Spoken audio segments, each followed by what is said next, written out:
তো আমরা এই মুক্ত দেশে সবাই মুক্তভাবে বসবাস করতে চাই, সবাইকে সাথে নিয়ে। আমরা জানি বিগত সময়ে অনেক দেশে অনেক লুটপাট হয়েছে, যারা লুটপাটে জড়িত ছিল, যারা দলবাজি করে দেশে অত্যাচার অনাচার করেছে, যারা ছাত্র হত্যা মামলার সাথে জড়িত ছিল, প্রকৃতপক্ষে যারা জড়িত ছিল, আমি ব্যক্তিগতভাবে যারা জড়িত ছিল তার অপরাধী, তাদেরই আমি অপরাধের শাস্তি চাই।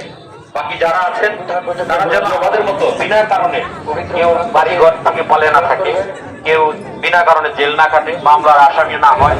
সংগ্রামী যুগ্ম সাধারণ সম্পাদক ও আশুলিয়া থানা যুবদলের সংগ্রামী সাধারণ সম্পাদক জনাব মোহাম্মদ তাজুল ইসলাম। বিসমিল্লাহির রহমানির রহিম।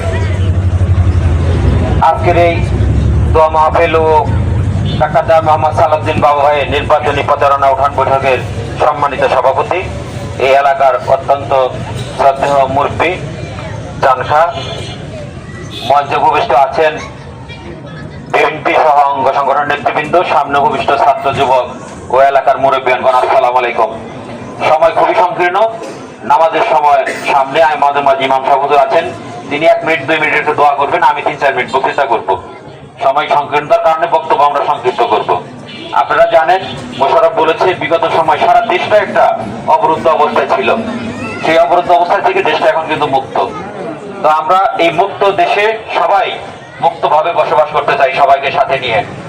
আমরা জানি বিগত সময়ে অনেক দেশে অনেক লুটপাট হয়েছে, যারা লুটপাটে জড়িত ছিল, যারা দলবাজি করে দেশে অত্যাচার অনাচার করেছে, যারা ছাত্র হত্যা মামলার সাথে জড়িত ছিল, প্রকৃতপক্ষে যারা জড়িত ছিল, আমি ব্যক্তিগতভাবে যারা জড়িত ছিল তার অপরাধী, তাদেরই আমি অপরাধের শাস্তি চাই। বাকি যারা আছেন তারা যেন আমাদের মতো বিনা কারণে কেউ বাড়িঘর থেকে পালিয়ে না থাকে, কেউ বিনা কারণে জেল না কাটে, মামলার আসামি না হয়, এটা আমরাও চাই না। যাই হোক, আমরা আগামী দিনে অবশ্যই একটি সুন্দর বাংলাদেশ পাবো, যে বাংলাদেশে আমরা সবাই মিলেমিশে বসবাস করব। আমি শুধু সংক্ষেপে বলতে চাই, ডাক্তার মোহাম্মদ সালাউদ্দিন বাবু ভাই, তিনি এই আসন থেকে ইতিপূর্বে আরো 2-2 বার আপনাদের ভোটে নির্বাচিত হয়ে তিনি সংসদ সদস্য ছিলেন। তিনি যখন সংসদ সদস্য ছিলেন, তিনি এই এলাকার মানুষের প্রয়োজন মতো পর্যায়ক্রমে তিনি যথেষ্ট পরিমাণ উন্নয়ন করার চেষ্টা করেছেন। যেমন শিক্ষানুরাগী, তিনি কিন্তু সাভারের শিক্ষানুরাগী হিসেবে পরিচিত। শিক্ষাক্ষেত্রে তিনি ব্যাপক বিপ্লব ঘটিয়েছিলেন এবং মানুষের চলাচলের জন্য রাস্তাঘাট, চিকিৎসা ব্যবস্থা, স্বাস্থ্য ব্যবস্থা, এইসব দিকেও তিনি ব্যাপক উন্নয়ন করেছেন। অতএব আমাদের যে সুবিধা অসুবিধাগুলি যখন হয়, তিনি এটা কিন্তু প্রথমেই তিনি চিন্তা করেন যে মানুষের এখন কি প্রয়োজন, মানুষ কি অসুবিধা ভোগ করতেছে, এগুলি তিনি নির্ধারণ করে এগুলি তিনি সমাধান করার চেষ্টা করেন। যেমন এইবার নির্বাচনী ইশতেহারে তিনি ঘোষণা করেছেন এই সাভারকে সুন্দর পরিবেশ করার জন্য সবাইকে মিলেমিশে সবাই যাতে সুন্দর পরিবেশে বসবাস করতে পারে, আমাদের আগামী প্রজন্ম যেন সুন্দর পরিবেশে বেড়ে উঠতে পারে, সেই কথা চিন্তা করে তিনি ঘোষণা দিয়েছেন এই সাভারকে তিনি মাদক মুক্ত করবেন, এবং মানুষের স্বাস্থ্য সেবা তিনি নিশ্চিত করবেন। এবং আমাদের এলাকা যেহেতু এটা শিল্প এলাকা, এই এলাকায় আমাদের অনেক ভাই বোনেরা, মা বোনেরা চাকরি করেন, আমাদের ভাইয়েরা চাকরি বাকরি করেন, অনেক সময় অফিসে ওভারটাইম করে, সেখানে রাত্রে 8টা-10টার সময় বাড়ি ফিরতে হয়। অনেক সময় রাস্তাঘাটে তারা কিন্তু অনেক চলাফেরা, তাদের অনেক প্রতিবন্ধকতা সৃষ্টি হয়, তারা অনেক ছিনতাইকারীর ঝামেলায়ও পড়ে। তিনি ঘোষণা দিয়েছেন এই সাভারে যাতে সবাই রাত্রে 1টা, 2টা, 10টায় অবাধে চলাফেরা করতে পারে, সেই ব্যবস্থা তিনি করবেন। যেখানে ঝুঁকিপূর্ণ এলাকা আছে, সেই ঝুঁকিপূর্ণ এলাকাগুলো তিনি চিহ্নিত করে সেগুলো তিনি সিসি ক্যামেরার আওতায় নিয়ে আসবেন, যাতে কেউ অপরাধ করে পার পেতে না পারে। কোনো অপরাধ করে যদি কেউ অপরাধী যদি পার না পায়, তাহলে নিঃসন্দেহে দেশে অপরাধের সংখ্যা কমে যাবে, ঠিক না ভাইয়েরা? অতএব তিনি কিন্তু এই সমস্তগুলা তিনি ঘোষণা দিয়েছেন। এবং আমাদের কিন্তু আন্দোলন সংগ্রাম এখনো শেষ হয় নাই।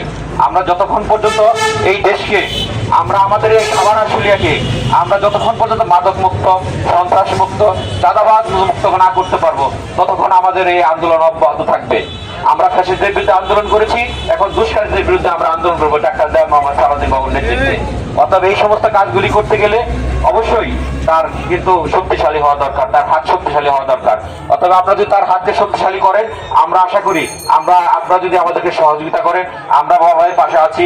বাবু ভাই তিনি মনে প্রাণে এই কাজগুলি করতে চান এবং তিনি এগুলি করতে সক্ষম হবেন। অতএব আগামী 12ই ফেব্রুয়ারি যে নির্বাচন হবে, সেই নির্বাচনে আপনারা সবাই তাকে কিন্তু এই ধানের শীষ মার্কায় ভোট দিয়ে তাকে সংসদে পাঠাবেন।